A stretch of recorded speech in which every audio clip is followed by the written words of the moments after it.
gentlemen, Nikki Glazer.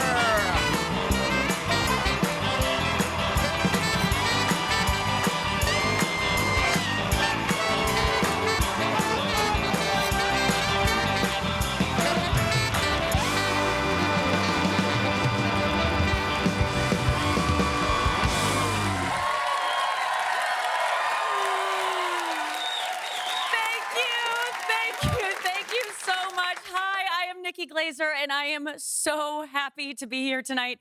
This is truly a dream come true. I love this show so much. And here I am in New York City, Epstein's original island.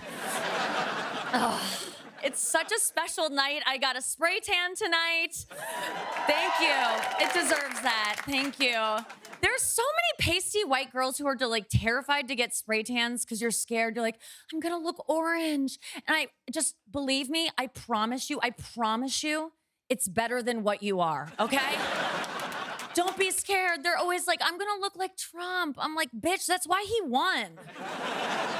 I mean, yeah, he picked an insane shade. He went pretty dark. I mean, he didn't go Kamala, but he picked a shade that half of America was like, okay, we can still tell he's white. So, I mean, it is kind of insane that white people can just paint their skin a different color and they're like, this is cool, right? Like, I feel like that's cultural appropriation. I don't know. I mean, it's not blackface, but it is like Guatemalan leg. I mean, this is not my leg.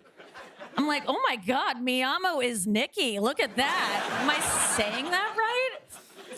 I get these spray tans. I breathe this stuff in every week. I am definitely going to get some kind of respiratory illness from it. I think in 20 years, there's going to be some epidemic called tan lung. And I really want to be on the commercials for the class action lawsuit. I think that's such a good gig. It'll be so fun for you too. You'll turn on your TV in the middle of the night and be like, who is that? And I'll be like, I'm Nikki Glazer. You may recognize me from the roast of Tom Brady. It'll be like me and Snooki. That's fun. Just talking through our trachs, RFK Jr.ing out. He's got tan lung. I mean, he's stage 2. I don't know. I'm no health expert, but neither is he. I mean, it's just crazy we have to worry about our looks so much. And it starts so young as a girl. I mean, I saw this girl the other day. She was probably 6 years old. And her dad was trying to take a picture of her. And he was like, Mackenzie, look over here. And she was like, Dad, get my good side. She did a good side, 6. So sad because she didn't have one. And it's like, when is she gonna find out? She needs to learn a trade, hand her a wrench or do comedy. I don't know. I just think there's so many things we do for beauty that are important, but then there's other ones that I'm like, why are we doing this? Who cares? Nails? No one cares. I've been with my boyfriend for 10 years. He's never once noticed that I've gotten my nails done, and they go inside him. So if he doesn't care, who does? The only time he cared was when I got them bedazzled for his pleasure, and then he loved them. And going to the nail salon, it's so boring. It's such a waste of time. You just sit there for 2 hours, just paralyzed.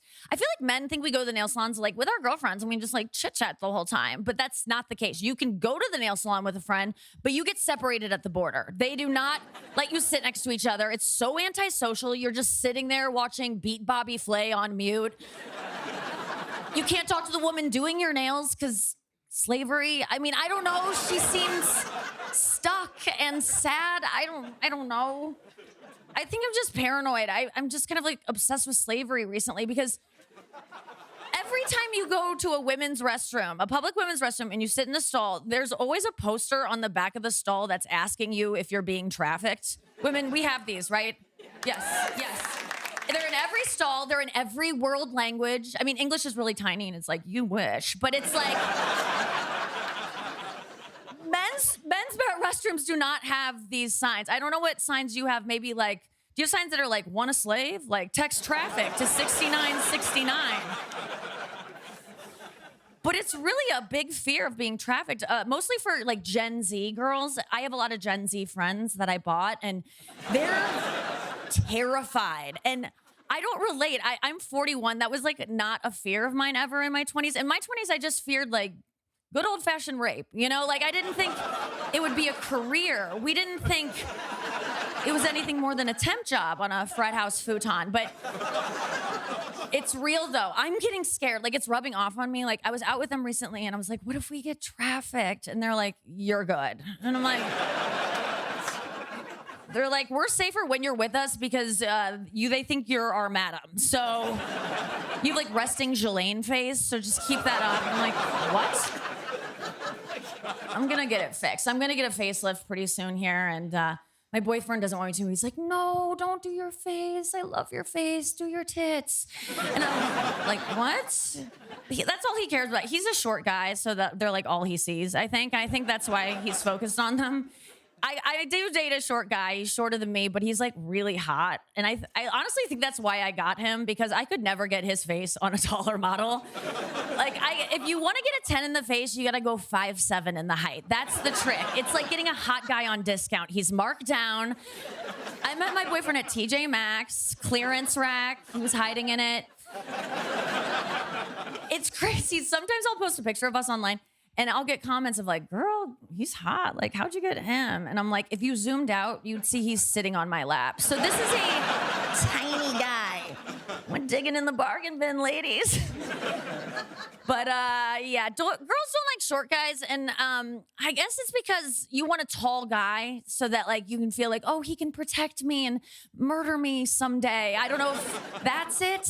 But my boyfriend's shorter than me. I've never felt like he can't protect me. And I am certain he will murder me someday. I mean, he is so filled with rage that he's short. I mean, he is just simmering with anger. And that's why I keep our gun on the top shelf. I mean, I can't risk that. I need him to go get a step ladder and think it through, you know? The number of times I've walked into our closet and just seen him like... And I'm like, does someone need to get uppy to get the bang bang to make Nikki go bye-bye? And then I give him a juice box and he forgets why he's upset. So we don't have kids because I don't want to pass down that DNA, but it's just, I feel like it's too hard to be a mom. I have too much anxiety about it. I mean, it's hard even being an aunt for me. I was staying at my sister's house recently, and at one point I was like, I'm gonna go take a shower. And my nephew comes running in. He's like, I want to take a shower with you. I want to take a shower with you. He's 18. I'm like, what's going on with his voice? Something's wrong. No. He was 4 and it was very cute. And my sister was like, he can take a shower with you. It's fine. He does it with us. And I'm like, okay, that's fine for you guys. But are you really okay with like an adult showering with your child? Like, maybe it's okay if you like come and supervise. And she was like, why? And I was like, because what if I molest him? Like...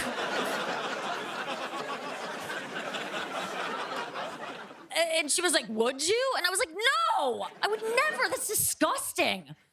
But that's what I'd say if I was gonna. You know, like they lie. Don't trust anyone. I don't even trust myself. I don't want to go in there. How do you become a pedophile? You don't get to choose what you're into, dude. What if it's one of those things you don't know you like till you get in there and you're like, well, this is my thing. And then it opens up a part of my brain. No. I know that sounds crazy, but there have been so many things in my life that I've looked at and been like, that's disgusting. I would never do that.